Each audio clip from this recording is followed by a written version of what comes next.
Olivier Sambaï, philosophe, enseignant à l'Université de Kinshasa, coordonnateur d'INESBEL, cercle axiologique.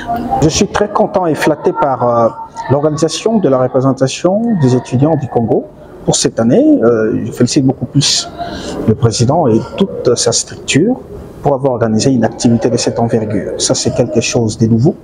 Ça fait des années qu'on a eu une activité pareille. Je félicite Kémy Séba avec sa structure Urgence panafricaine et a choisi de travailler en partenariat avec la REC pour qu'il y ait cette activité. Et je remercie en même temps le prof Baloufou, directeur de ce centre artistique de l'Afrique centrale, d'avoir servi ce cadre pour qu'il y ait cette activité hautement importante. Durant ces 3 jours, il s'agissait de parler des congrès panafricains. Ça coïncide avec le centenaire de l'existence de Lumumba. Lumumba est mort, mais il existe parce qu'on en parle. On parle de lui. Ça coïncide avec 65 ans des indépendances des États africains.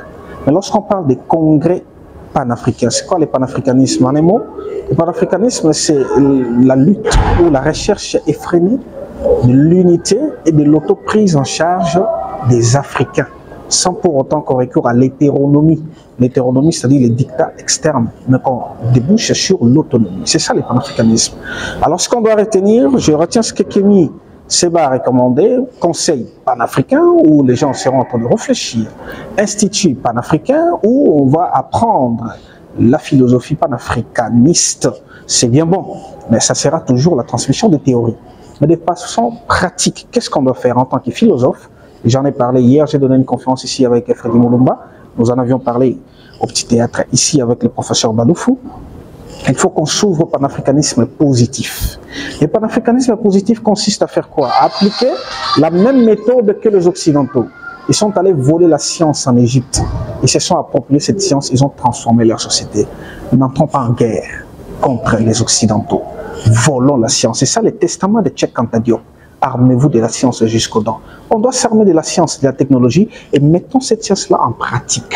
L'économie doit réfléchir sur la production de richesses. L'agronomie doit réfléchir sur la transformation de nos terres arables, 80 millions, au Congo particulièrement, pour qu'on puisse résoudre le problème des sous-alimentation. C'est ça, en fait, ce qu'on doit comprendre en termes de panafricanisme. Et cela va ouvrir aussi la voie vers l'unité. Je ne dois pas avoir besoin d'un visa pour aller au Cameroun. Je ne dois pas avoir besoin d'un visa pour aller au Togo. La conférence a été reportée. Je serai là-bas avec Alain Foka pour parler de la conférence Mansa. Donc, qu'on s'ouvre au panafricanisme positif.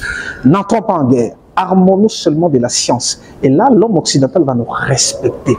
Lorsque nous allons réfléchir de par nous-mêmes pour transformer notre société, il n'y a personne qui viendra nous arrêter.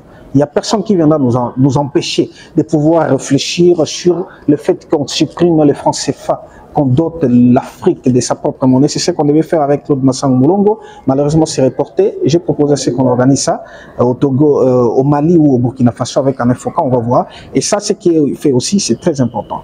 Mais ce qu'on doit retenir, chers Africains, Camerounais, Togolais, Maliens, Congolais, panafricanisme positif. C'est alors qu'on doit respecter le testament de Kwame Nkrumah.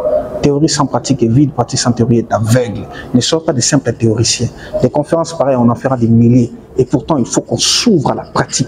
On a déjà la connaissance. Nous avons beaucoup de savants africains, des docteurs en droit, en économie, en psychologie, en philosophie, en ingénierie civile, que sais-je encore.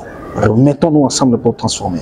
Je finis en disant ceci. En tant que philosophe, j'ai proposé la création d'un centre national de technosciences. Il y a même des publications scientifiques que j'ai faites là-dessus. Et ces centres-là, ça doit concerner non seulement le Congo, mais beaucoup de pays africains. Réfléchissons sur l'aéronautique. Nous sommes en mesure de fabriquer des satellites en utilisant seulement les matières premières. Nous avons un Congolais, Jean-Patrice Keka, que j'ai salué, qui a fabriqué la fusée. Il est capable de fabriquer cela. Il faudrait maintenant qu'il y ait l'alliance entre la science et la politique. Et j'interpelle souvent les politiciens congolais pour qu'ils puissent embrasser cette science, mettre les moyens qu'il faut pour qu'on puisse transformer la société. Voilà ce qu'on doit noter du panafricanisme. C'est ce que j'appelle panafricanisme positif, qui consiste à s'approprier de la science pour la transformation de la société. Merci beaucoup. Merci beaucoup.